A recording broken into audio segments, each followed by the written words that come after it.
Olá, aqui é Ana Espíndola.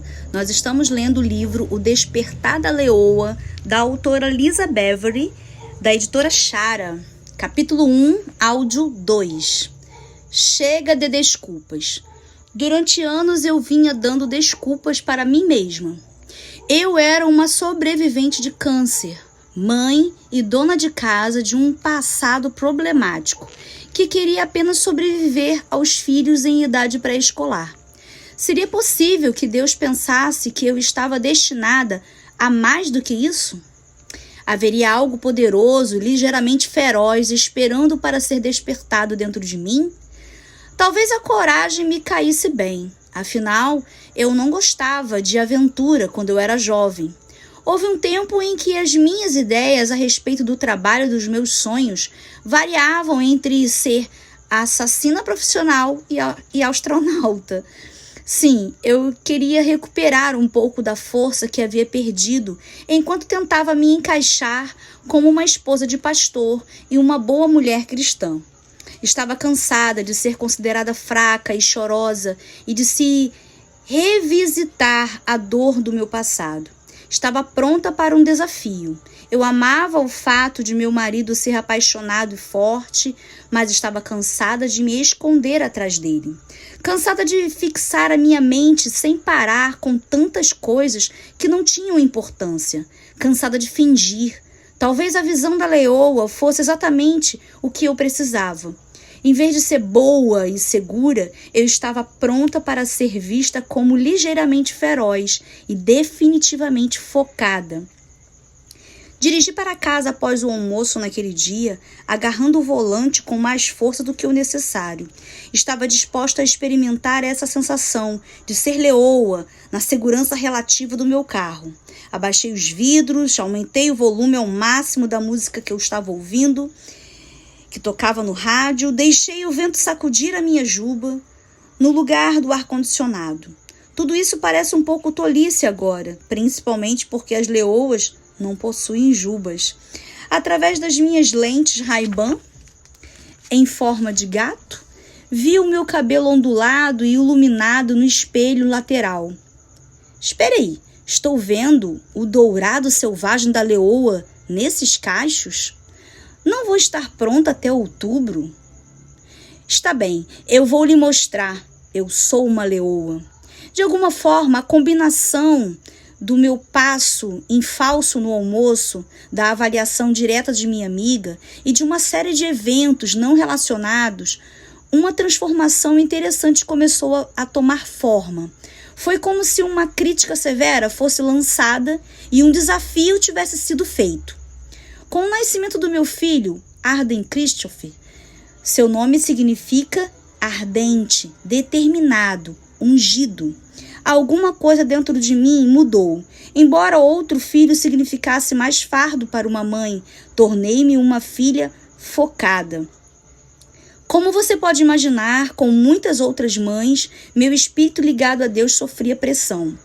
Eu estava quase a ponto de me afogar nas ocupações do dia a dia. Ficava tão envolvida com a minha lista de afazeres que estava sempre aumentando e exigia cada vez mais de mim, que me esquecia de quem eu era. Eu estava cheia de inseguranças. Minha vida era pequena, egocêntrica, isolada, limitada, segura e ineficaz. Lembrava-me do meu nome, de com quem eu estava casada e quem eram os meus filhos, mas o que eu fazia e por quem eu era responsável ofuscava a consciência de ser filha de Deus.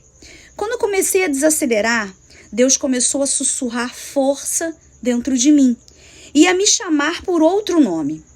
Para todos os outros, eu tinha um nome que estava ligado a uma descrição de cargo.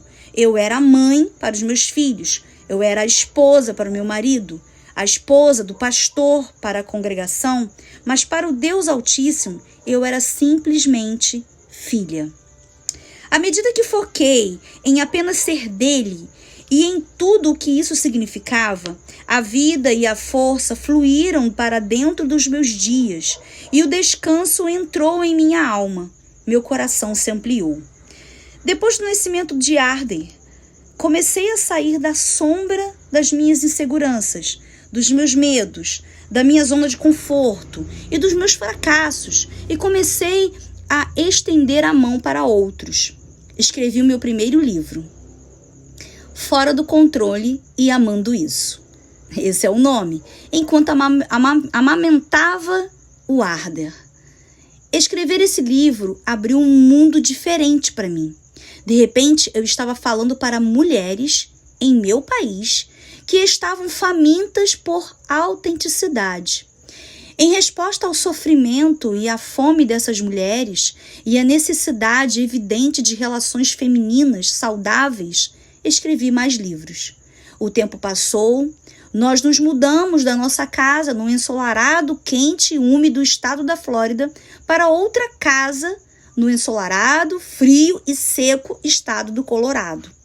A mudança para o Colorado colocou nossa família mais dentro de casa e ao redor da mesa. Ela também nos posicionou para passar por muitas transições. Algumas vezes, durante os 10 anos seguintes, quase poucas demais para notar, eu era identificada ou chamada de leoa. Nesses momentos, eu simplesmente sorria, contente por não ser mais um gatinho doméstico, assustado e tímido. Imaginei que a história da leoa tinha sido concluída e que a minha transformação pessoal estivesse quase no fim. Mas eu estava errada. Não se trata de você, Lisa. No outono de 2007, a leoa visitou-me outra vez.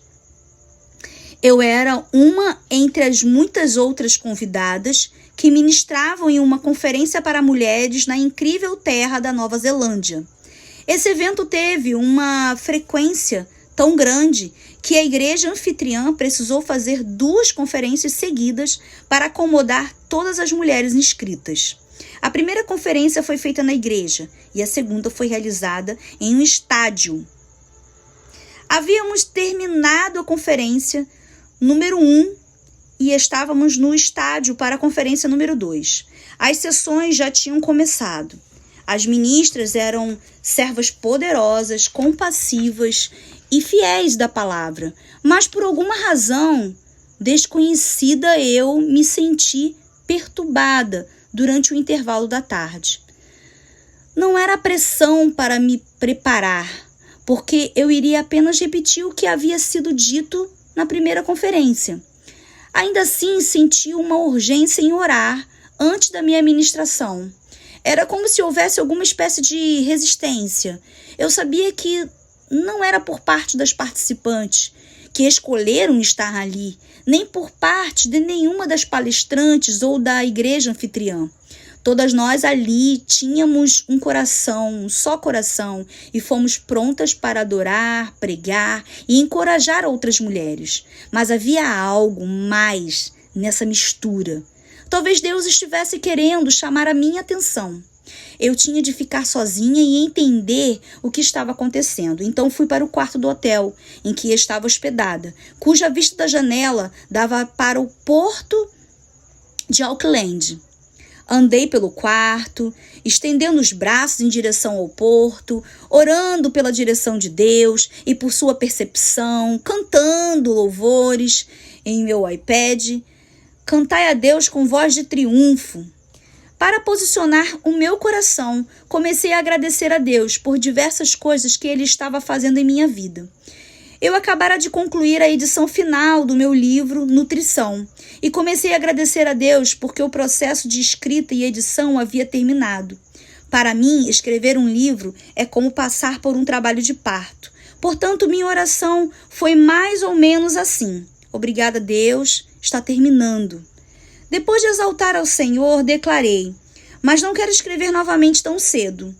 De repente, senti Deus falar no meu espírito: lamento que você se sinta assim, porque preciso que você escreva novamente. O quê? Deus precisava de mim? E ele prosseguiu: estou liberando estratégias do céu que serão encontradas na minha palavra. Você não terá todas essas estratégias, mas terá uma medida delas. Você precisa escrever e registrar o que eu lhe disser, para que quando as minhas filhas se reunirem, haja uma imagem inteira. Se você não colocar a sua peça do quebra-cabeça, a imagem não estará completa. De repente, a leoa estava novamente diante de mim. Enquanto eu a contemplava em toda a sua força e beleza feroz, ouvi a voz dizer: eu disse que com o nascimento do seu filho, você despertaria uma leoa. Eu não falei que você era a leoa. Imediatamente vi o quanto a minha perspectiva havia sido limitada, tola e humana. A voz continuou dizendo: Jesus é o leão da tribo de Judá, e é hora de sua noiva despertar uma leoa. Estude as formas e os aspectos da leoa. Então ouvi a primeira estratégia: as leoas caçam juntas. Fui pega de surpresa. O que eu estava ouvindo era bíblico? O que tudo isso poderia significar? As mulheres começavam a se acostumar com a ideia de que há poder na feminilidade e valor na sua capacidade de cuidar. Agora Deus me dizia para chamá-las de leoas. Como isso se encaixava naquele contexto? Perguntei-me: será possível que Deus queira despertar algo feroz e selvagem dentro das suas mulheres? A passagem de Números 23 apareceu novamente diante de mim, e vi nela um chamado para as mulheres cristãs se levantarem. Naquele instante, dispus o meu coração para estudar a leoa e procurar os paralelos com as filhas de Deus. Passei os 2 últimos anos pesquisando, observando e escrevendo acerca de leoas. Em princípio, pensei em fazer relações entre mulheres e leoas apenas em um nível literário, sem compartilhar a visão que Deus me dera. Mas à medida que o tempo passava, percebi que essa visão não devia continuar sendo apenas minha. A leoa não foi mostrada a mim porque sou favorecida ou especial. Nem tive a visão dessa imagem porque sou altamente visionária. Isso me foi mostrado porque Deus sabia que um dia eu seria alguém que teria uma voz. Vez após vez, sempre que eu dizia a frase "você despertará uma leoa", literalmente via essa mensagem impactar as mulheres. Às vezes elas reagiam com lágrimas silenciosas, como se algo dentro delas estivesse sendo regado. Outras vezes elas afavam, como se tivessem inspirado aquela revelação e entendido que não há problema em ser bela e feroz. Creio que a resposta foi tão avassaladora e positiva, porque assim como existe uma espécie de cordeiro escondido em nosso interior, também existe uma leoa dentro de cada uma das suas filhas de Deus. E é hora dessa leoa despertar. Quando penso em uma leoa, um sorriso me vem brincar em meus lábios. Jogo os ombros para trás e ergo-me um pouco mais ereta, mais do que qualquer criatura. A leoa me faz ter orgulho de ser uma fêmea. Não há dúvidas quanto à sua força. Também imagino que não existe criatura que torne um homem mais orgulhoso de ser um macho do que o leão. O leão é o rei da selva e não há dúvida quanto a quem é a rainha. Olhe e aprenda. Essa não foi a primeira vez que Deus apontou para a simplicidade da criação, a fim de restaurar a nossa perspectiva. Jesus nos chama a observar as flores e aprender com elas que Deus nos vestirá e cuidará de nós. Está lá em Mateus 6:28 e Lucas 12:27. Do mesmo modo, as esferas celestiais declaram a glória de Deus e fazem uma demonstração clara da sua justiça. Está lá em Salmos 19, versículo 1 e Salmos 50, versículo 6. Os céus anunciam a sua justiça e todos os povos veem a sua glória. Salmos 97, versículo 6. O encanto selvagem e feroz da criação é como uma janela que oferece um vislumbre do que Deus preparou para nós. Precisamos escancarar essa janela e permitir que a beleza indomável e ilimitada de Deus desperte um assombro celestial dentro de nós. Quando abrimos nossos olhos para a maravilha da criação, ela desperta um anseio por Deus. O nosso espírito responderá ao que vê. A criação declara: há mais do que você vê, mais do que você ouve, mais do que a simples mortalidade humana, ao Deus imortal que está assentado nas alturas. Jesus, o nosso Cristo, veio como cordeiro morto antes da fundação da terra, mas o livro de Apocalipse também o revela como um leão. Todavia, um dos anciãos me disse: não chores, eis que o leão da tribo de Judá, a raiz de Davi, venceu para abrir o livro e os seus 7 selos. Apocalipse 5:5. Ele é tanto o nosso leão quanto o nosso cordeiro. Pergunto-me se poderia haver uma combinação de duas imagens mais contrastantes. A mensagem da Bíblia diz que esse leão de Judá pode abrir o livro e romper os selos. João, o autor do livro de Apocalipse, chorou porque depois de buscar em todo o céu, na terra e até no submundo, ninguém foi achado digno de abrir os 7 selos e iniciar a revelação progressiva. Então, o ancião que estava mais próximo de João encorajou-o a olhar, pois havia a revelação de um leão em nosso cordeiro.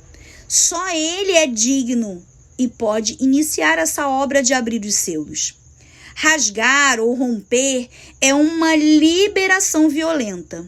Lembro-me imediatamente da grossa cortina de separação do templo quando ela foi rasgada ou dividida em 2, Marcos 15:38. A ruptura começou no altar e terminou embaixo. Amo esse detalhe, porque o nosso Deus está sempre rasgando em pedaços o que pode nos impedir ou nos separar dele.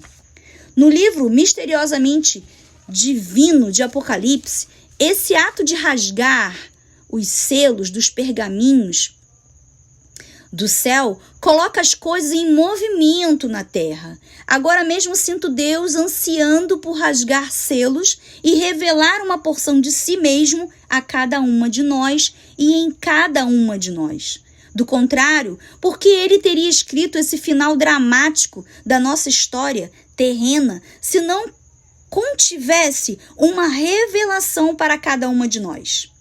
Creio que somos convidadas novamente para não nos desesperarmos ou chorarmos, mas erguermos os nossos olhos, olharmos e vermos verdadeiramente. Nossa terra ecoa as revelações e a sabedoria do céu. Como é impressionante que o nosso Pai Celestial tenha designado a sua criação para abrir os nossos corações. Cada planta, cada animal, elemento e paisagem diz: levante-se e seja tudo o que você foi criado para ser.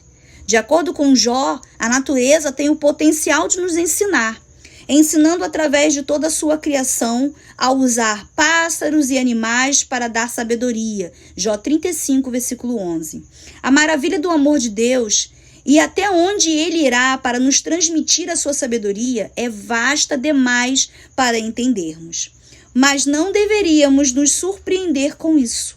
Afinal, ele é o Criador que declara: pois são meus todos os animais do bosque, e as animárias aos milhares sobre as montanhas. Conheço todas as aves dos montes, e são meus todos os animais que pulam no campo. Se eu tivesse fome, não te daria?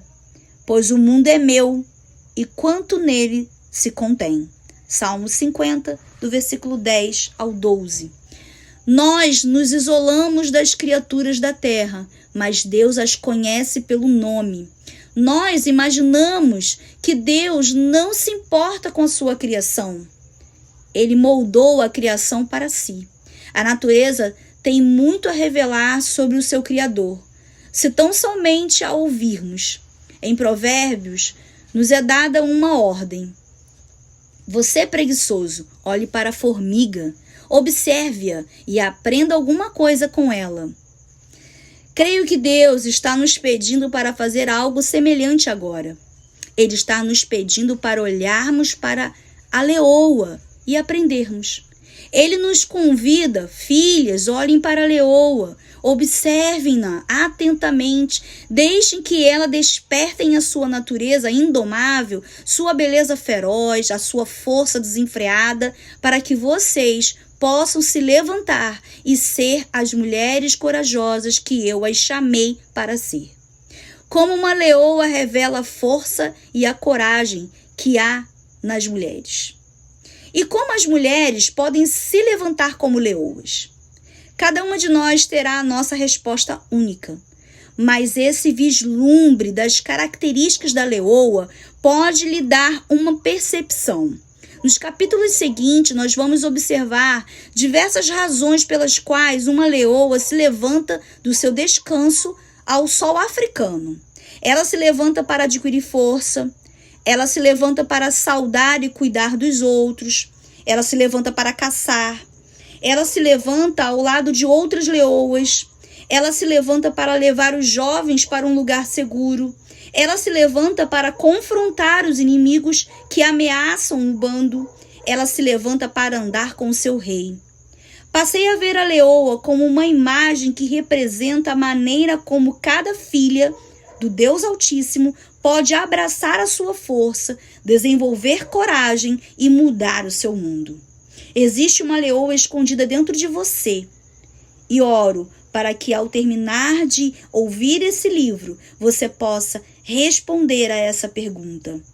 Existe uma leoa escondida dentro de você? E que com essa resposta, algo feroz, belo e selvagem seja despertado em você.